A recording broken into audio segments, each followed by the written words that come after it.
Oi, turma, vamos começar mais uma aula de história e a aula de hoje é sobre o fim do Império Romano. Após a queda da dinastia dos Júlio-Claudianos, surge então Vespasiano, um patrício italiano que fizera uma carreira honrosa sob os primeiros imperadores.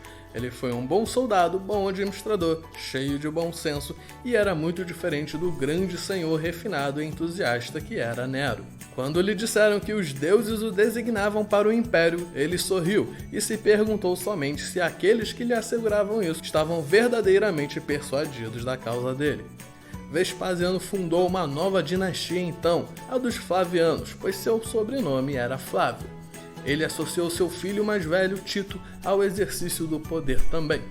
No reinado de Tito, Roma conheceu várias catástrofes, uma peste, um grande incêndio, e ainda por cima o vulcão do Monte Vesúvio entrou em erupção e submergiram sob suas cinzas e a lava 3 cidades, Pompeia, Herculano e Estábias, e Tito reinou apenas por 2 anos. Seu sucessor foi Domiciano, grande construtor. Ele reparou os estragos causados pelo grande incêndio do reinado de Tito, concluiu a construção do Coliseu, continuou uma série de fóruns imperiais e deu aos imperadores um palácio magnífico no Palatino.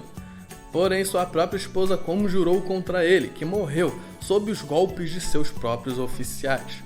Com ele acabava a segunda dinastia romana. Após a morte de Domiciano, os romanos foram poupados da catástrofe de outra guerra civil. O Senado escolheu como imperador Nerva, um homem velho que tinha a reputação de ser um homem justo e sábio. E Nerva provou sua sabedoria escolhendo para si mesmo um sucessor, muito mais jovem do que ele, um militar capaz de resistir a toda tentativa de rebelião.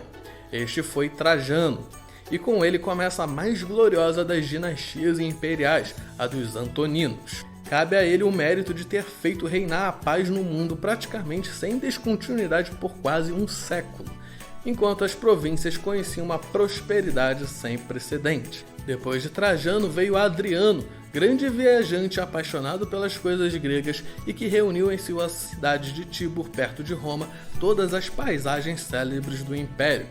Em 138, depois de um longo reinado dedicado à unificação cultural e à consolidação do Império, Adriano nomeou Antonino Pio seu filho adotivo e herdeiro na condição de que ele adotasse Marco Aurélio e Lúcio Vero. Adriano morreu no mesmo ano e Antonino começou seu pacífico e benevolente reinado. Ele aderia estritamente às antigas tradições e instituições romanas, dividindo o poder com o Senado romano. Antonino, conhecido como o Piedoso, foi um excelente administrador, seguido então por Marco Aurélio, um imperador filósofo, homem de sociedade e conhecido por perseguir os cristãos. Enfim veio Cômodo, seu filho, do qual se assegurou que na realidade era filho de um gladiador porque, ao se tornar imperador, gostava de descer à arena e lutar pessoalmente contra as feras e gladiadores. Ele pretendia desse modo imitar Hércules, grande massacrador de monstros, como outrora Nero imitara Apolo, o deus músico. No ano 212, durante o reinado de Caracalla, foi concedida a cidadania romana a todos os cidadãos livres do Império. Mas apesar deste gesto de universalidade, a dinastia Severa foi marcada por vários tumultos ao longo da crise do terceiro século. Uma época de invasões, agitação social, dificuldades econômicas e grandes pestes. No contexto da periodização da história, esta crise é geralmente considerada um momento de transição entre a Antiguidade Clássica e a Antiguidade Tardia. Alguns anos mais tarde, após o pacífico, porém curto reinado de Severo, o Império Romano caía novamente em uma anarquia.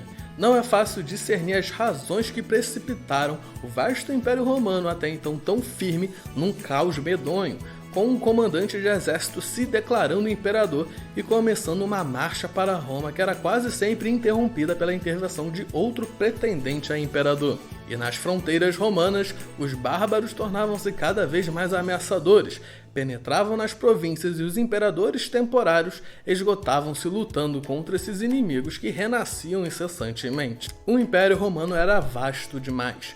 Apesar de se desenvolverem os meios de transporte e comunicação, de se organizar um correio imperial, imensos territórios permaneciam afastados da vida política. As fronteiras eram grandes demais. O imperador devia pessoalmente dirigir os exércitos nos pontos ameaçados. Ele não ousava confiar forças importantes a generais, pois temia vê-los se revoltarem contra si. Todas essas dificuldades acabaram por criar condições que quase impossibilitavam o exercício do poder. No século III, um romano chamado Diocleciano renunciou ao papel de imperador e adotou o título de Domine, que é mestre ou lorde, marcando a transição do principado para o dominato romano. Um estado de monarquia absoluta que se prolongaria desde 284 até a queda do Império Romano do Ocidente em 476.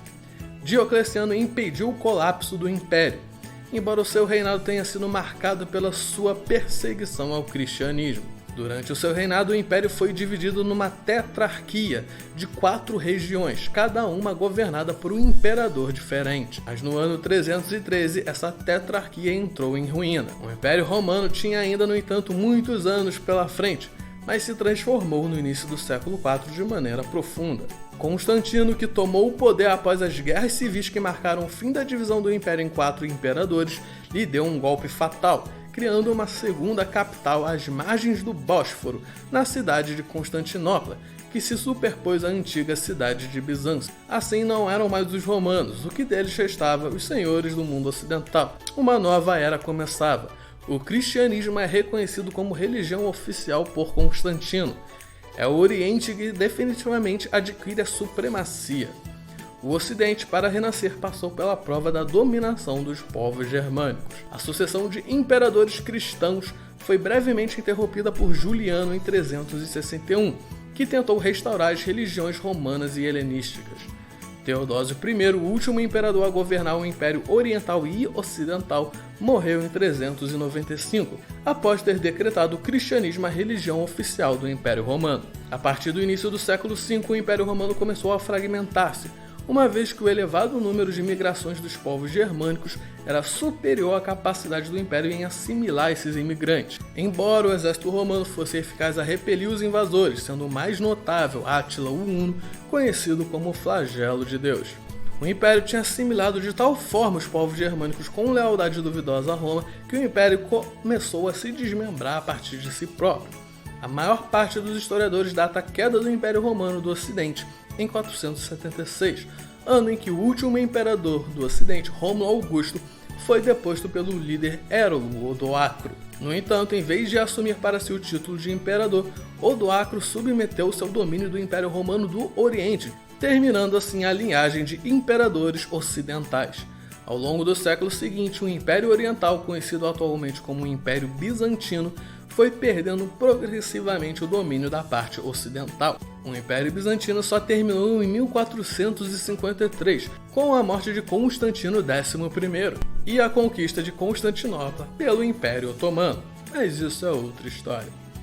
Então é isso, turminha. Terminamos a aula de hoje. Tchau, tchau e lavem as mãos.